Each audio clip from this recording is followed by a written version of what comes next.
Magandang araw mga kapatid. Kamusta po kayo? Naway na sa mabuti kayong kalagayan sa oras na ito. Ngayon na po ay mag-aaral ng salita ng Diyos. Ang ating paksa po ngayon ay ano ang kailangan upang maging mabungang Kristiyano. Ang guide passage dito ay ang galing sa John 15:5. I am the vine, you are the branches. If you remain in me and I in you, you will bear much fruit. Galing sa John 15:5. Unang-una, ang dapat natin tandaan ay yung pagkakaugat kay Kristo. Ano ba yung ibig sabihin nun, Brother Romel?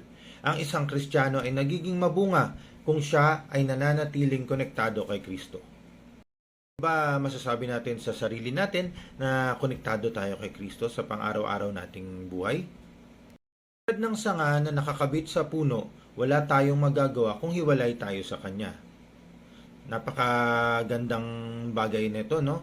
Kasi dapat lagi tayong nakadikit kay Kristo sa ating buhay. Ano ba natin gagawin yon, mga kapatid? Lalo na tayo po ay member ng Children of Light Community.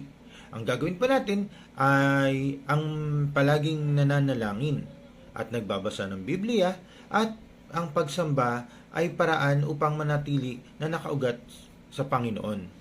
Mahalaga kasi na meron tayong prayer time, meron tayong community prayers, at meron din tayong prayer time sa ating sarili. Ako personally, sa madaling araw ako nagro-rosary. Tapos maraming mga sasabihin kong mirakulo ang nangyayari sa lately sa aking naging habit na madaling araw na nagro-rosary. Dalawa naman ay ang pagbabago ng buhay. Ang sinasabi nga, ang bunga ng isang tunay na Kristiyano ay nakikita sa pagbabago ng kanyang ugali at pamumuhay. Hirap kasing sabihin na ikaw ay Kristiyano pero hindi naman nakikita si Kristo sa'yo. Nabago dito sa community na buhay. Maraming mga changes na nakita sa ating mga brothers and sisters. Ang dating makasarili ay nagiging mapagbigay. Ang dating mainitin ng ulo ay nagiging mahinahon. Nagagawa ng ating Panginoon, kaya tayo nababago. Ito ay bunga ng Espiritu Santo na gumagawa sa ating puso. Pangatlo naman ay paglilingkod sa kapwa. Ang pagiging mabunga ay hindi lamang para sa sarili, kundi para sa iba. Ang ating pagsaserve ay hindi lang naman sa sarili natin, lalo yung mga members ng community, lalo yung mga naghahayo. Alam ko po na marami tayong sacrifices, pero it's all worth it, no? Sulit lahat ng sacrifices natin kasi alam natin na hindi lang para sa sarili natin ang ating pagiging makadiyos, kundi yung maipalaganap ang salita ng Diyos through through our yung makita nila sa atin, sa sarili natin ang Panginoon Diyos. Ang Kristiyano ay tinatawag upang maglingkod, tumulong sa nangangailangan, magbigay ng pag-asa at magbahagi ng ebanghelyo. Nagagawa ng mga members natin to, na tumutulong sa nangangailangan. Kahit po dito sa Children of Light School, nagagawa po natin. May mga core values po tayo sa Children of Light School. Makikita niyo po sa likod niyan ang core values natin, ang charity, tapos yung mga iba pang core values ng CLA. Kaya tayo, naka-align pa rin tayo sa hangarin ng community na itinayo ni Sister Des. O nga pala, bago ko malimutan, itong oras na at araw na kung saan ako gumagawa ng video na to ay birthday ni Sister Des, Kaya binabati ko ang ating heavenly head servant na si Sister Des na nagpapatuloy ang community na itinayo niya. At ang bunga ay nakikita sa ating malasakit at gawa ng pag-ibig.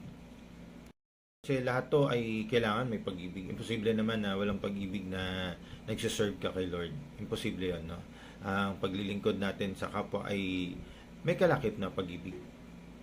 Number 4, pagtitiis at katapatan. Ang mabungang Kristiyano ay hindi sumusuko sa gitna ng pagsubok. Alam niyo po, ang pagsiserve, sabi, tinanggap ko si Kristo sa aking buhay. Hindi po nagiging madali ang buhay pag nagsiserve, lalong may dumadating na challenges, pero ang mananampalataya ay hindi sumusuko kung anong harapin. Alam po natin, no, yung mga pinagdaanan ng ating mga disipulo at si Apostle Paul ay hindi po naging madali. Ganun din ang tatahakin natin. Pero hindi tayo nangangamba kasi hindi tayo susuko kasi kasama natin si Kristo. Sabi nga, ang tunay na bunga ay lumalabas sa panahon ng hirap, kung saan ang pananampalataya ay nasusubok.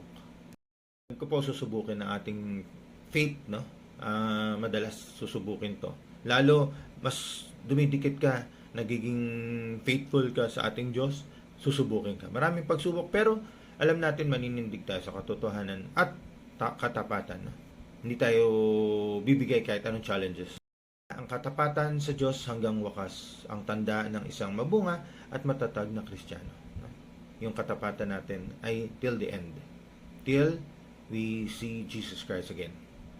Ang panghuli, ang fifth natin ay ang pagpapalaganap ng mabuting balita. Kaya nga, ang bunga ng isang Kristiyano ay nakikita rin sa kanyang pagbabahagi ng pananampalataya. Normal to sa atin, sa mga members ng Children of Light. No? Masarap magbahagi ng salita ng Diyos sa mga ibang tao kasi nararamdaman natin. No? Lalo dun sa mga brothers and sisters natin na naghahayo, nag-spread ng Word of God. Yung feeling na yon na hindi mababayaran ng kahit anong pera. Lagi natin iniisip na hindi sapat na tayo lang ang maligtas. Kailangan nating dalhin ang iba kay Kristo. Kaya tayo, yung pagmamalasakit natin, pagmamahal natin sa ibang kapwa na gusto nating na makilala nila si Kristo ay hindi masusukat, no? Hindi walang katapat. Kasi alam natin na ito ang ating isa sa mga misyon bilang Kristiyano.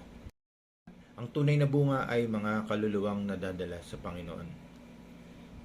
Kaya tayo, para tayo nag-iipon ng hagdan, no, papuntang langit, lahat ng kaluluwa na nadadala natin sa community na papunta kay Lord ay isang hagdan natin paakyat sa sa langit. Kaya tayo, magpatuloy tayo na maging tapat sa ating Panginoon at i-share natin ang salita ng Diyos. Pangwakas tayong hamon.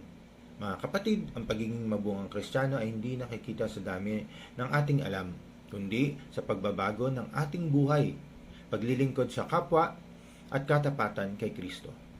Kung tayo ay mananatiling nakaugat sa Kanya, tiyak na tayo ay mamumunga ng pag-ibig, kapayapaan at kabutihan na makikita ng lahat. Tapos na naman po tayo, no? Pero bago tayo tuluyang magwakas, tayo po ay mananalangin. In the name of the Father, the Son, the Holy Spirit. Amen. Ama naming Diyos, nagpapasalamat kami sa iyong pag-ibig at biyaya. Gabayan mo kami sa aming mga gawain at turuan kaming maging mabunga sa aming pananampalataya. Bigyan mo kami ng lakas, karunungan at pusong handang maglingkod sa iyo at sa aming kapwa. Sa pangalan ni Jesus, ito ang aming dalangin. Amen. In the name of the Father, the Son, the Holy Spirit. Amen. Natapos na po tayo sa ating pag-aaral. Naway magamit po natin ito para mas maging mabunga tayong Kristiyano. Patuloy, sumayin niyo ang katotohanan. God bless!